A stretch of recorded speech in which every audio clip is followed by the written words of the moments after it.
many decisions have been made about you today, or this week, or this year by artificial intelligence? I build AI for a living, so full disclosure, I'm kind of a nerd.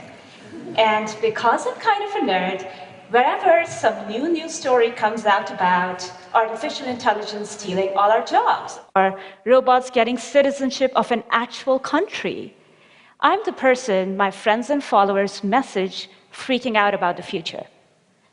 We see this everywhere, this media panic that our robot overlords are taking over.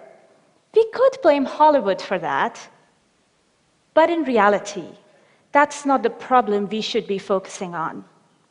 There is a more pressing danger, a bigger risk with AI that we need to fix first. So we are back to this question.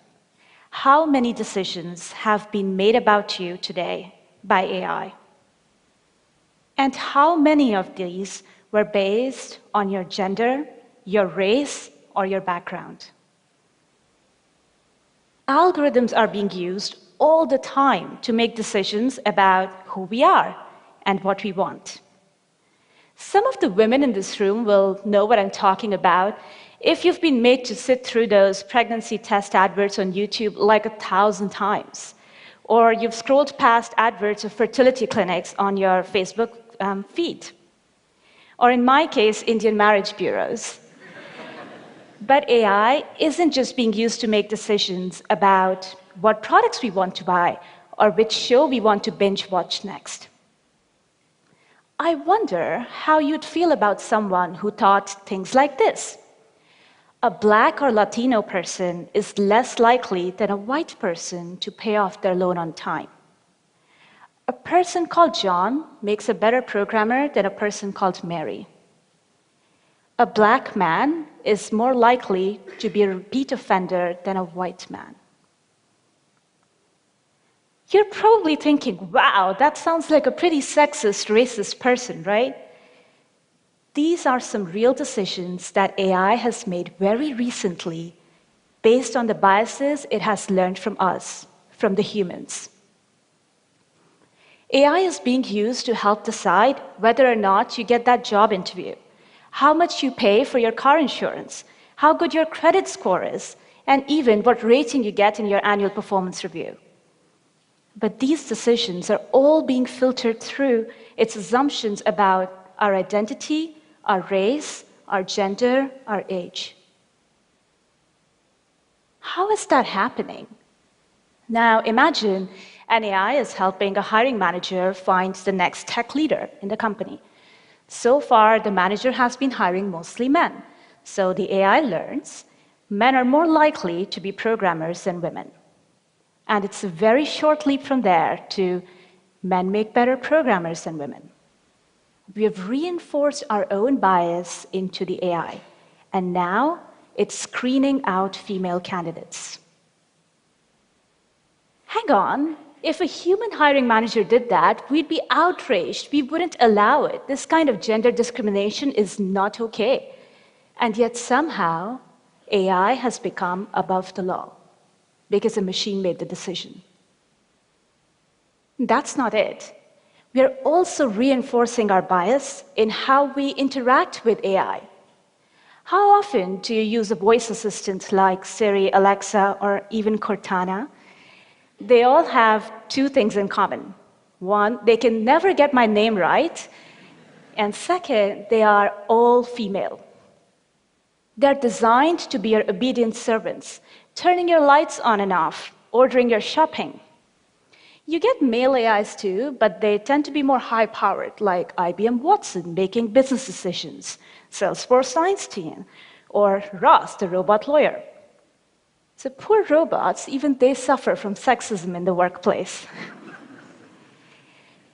Think about how these two things combine and affect a kid growing up in today's world around AI. So they're doing some research for a school project, and they Google images of CEO. The algorithm shows them results of mostly men.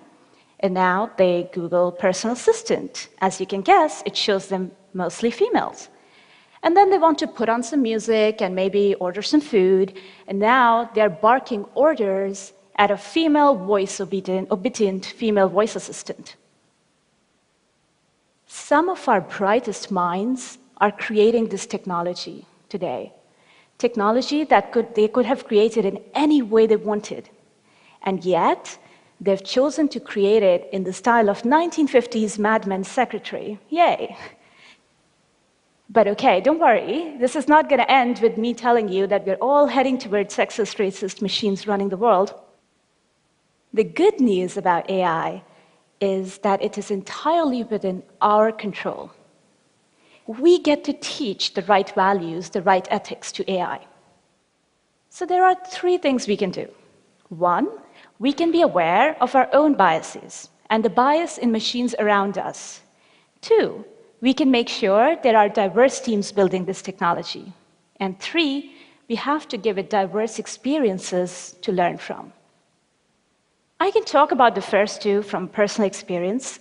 When you work in technology and you don't look like a Mark Zuckerberg or Elon Musk, your life is a little bit difficult. Your ability gets questioned. Here's just one example. Like most developers, I often join online tech forums and share my knowledge to help others. And I've found when I log on as myself with my own photo, my own name, I tend to get questions or comments like this. What makes you think you're qualified to talk about AI? What makes you think you know about machine learning? So, as you do, I made a new profile, and this time, instead of my own picture, I chose a cat with a jetpack on it. And I chose a name that did not reveal my gender. You can probably guess where this is going, right? So this time, I didn't get any of those patronizing comments about my ability, and I was able to actually get some work done. And it sucks, guys. I've been building robots since I was 15.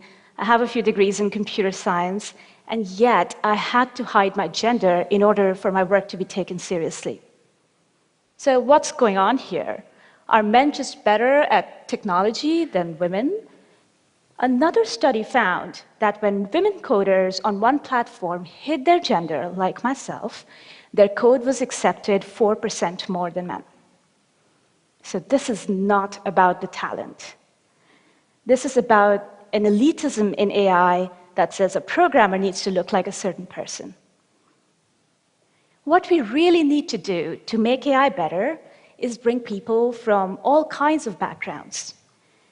We need people who can write and tell stories to help us create personalities of AI. We need people who can solve problems. We need people who face different challenges. And we need people who can tell us what are the real issues that need fixing and help us find ways that technology can actually fix it. Because when people from diverse backgrounds come together, when we build things in the right way, the possibilities are limitless. And that's what I want to end by talking to you about. Less racist robots, less machines that are going to take our jobs, and more about what technology can actually achieve. So yes, some of the energy in the world of AI, in the world of technology, is going to be about what ads you see on your stream. But a lot of it is going towards making the world so much better. Think about a pregnant woman in the Democratic Republic of Congo who has to walk 17 hours to her nearest rural prenatal clinic to get a checkup. What if she could get diagnosis on her phone instead? Or think about what AI could do for those 1 in 3 women in South Africa who face domestic violence. If it wasn't safe to talk out loud, they could get an AI service to raise alarm, get financial and legal advice. These are all real examples of projects that people, including myself, are working on right now using AI. So I'm sure in the next couple of days there will be yet another news story about the existential risk, robots taking over and coming for your jobs. And when something like that happens, I know I'll get the same messages worrying about the future. But I feel incredibly positive about this technology. This is our chance to remake the world into a much more equal place. But to do that, we need to build it the right way from the get-go. We need people of different genders, races, sexualities, and backgrounds. We need women to be the makers and not just the machines who do the maker's bidding. We need to think very carefully what we teach machines, what data we give them, so they don't just repeat our own past mistakes. So I hope I leave you thinking about two things. First, I hope you leave thinking about bias today, and that the next time you scroll past an advert that assumes you are interested in fertility clinics or online betting websites, that you think and remember that the same technology is assuming that a Black man will reoffend, or that a woman is more likely to be a personal assistant than a CEO. And I hope that reminds you that we need to do something about it. And second, I hope you think about the fact that you don't need to look a certain way or have a certain background in engineering or technology to create AI, which is going to be a phenomenal force for our future. You don't need to look like a Mark Zuckerberg. You can look like me. And it is up to all of us in this room to convince the governments and the corporations to build AI technology for everyone, including the edge cases, and for us all to get education about this phenomenal technology in the future. Because if we do that, then we've only just scratched the surface of what we can achieve with AI. Thank you.